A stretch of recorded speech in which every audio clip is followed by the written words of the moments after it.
Personal na inalam ni Pangulong Ferdinand R. Marcos Jr. ang sitwasyon at tulong sa mga lugar na sinalanta ng bagyong Karina at Habagat.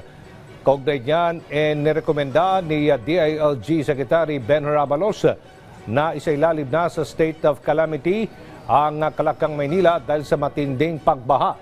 Si Patrick De Jesus sa sentro ng balita. Patrick. Yes, Aljo, ipinag-utos nga ni Pangulong Ferdinand R. Marcos Jr. sa mga kaukulang ahensya ng pamahalaan ang agarang aksyon dahil sa patuloy na mabigat na pag-uulan bunsod ng bagyong Karina na nagpalakas sa hanging habagat.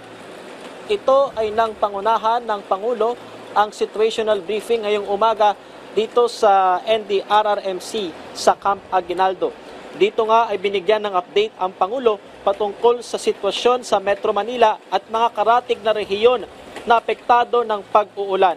Sa pinakahuling ulat ng Office of Civil Defense, 8 na ang patay habang may isang nawawala. Umabot naman na sa 29 million pesos ang kabuuang halaga ng naipamahaging tulong sa mga apektado ng pagbaha. At mayroon pang 2.6 billion pesos na standby at stockpile funds ang DSWD. Isa sa direktiba ng Pangulo ay abisuhan ang mga residenteng maaaring maapektuhan kapag nagpakawala ng tubig ang mga dam. Pinatitiyak din niya na lahat dapat ay mabigyan ng karampatang tulong at dapat itong pagtulungan ng mga ahensya ng gobyerno kasama ang mga local government unit. Maganda naman ang response natin so far. Sinabihan ko lang sila mag-focus lang ng mabuti doon sa mga areas na sa hanggang ngayon ay hindi pa natin may naipasok. So yun ang magiging next na priority na gagawin ng DSWD pati na siyempre Public Works because kung yung mga daan na landslide kailangan magtulungan sila ng LGU.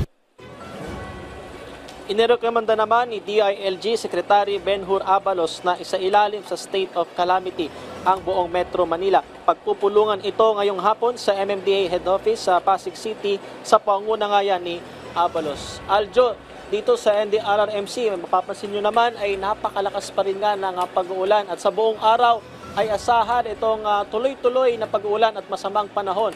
Kaya patuloy na nakaalerto ang mga ahensya ng gobyerno. Kasunod na nga rin yan ng naging pagpupulong dito sa NDRRMC kanina ni Pangulong Ferdinand R. Marcos Jr. Aljo. Maraming salamat, Patrick De Jesus.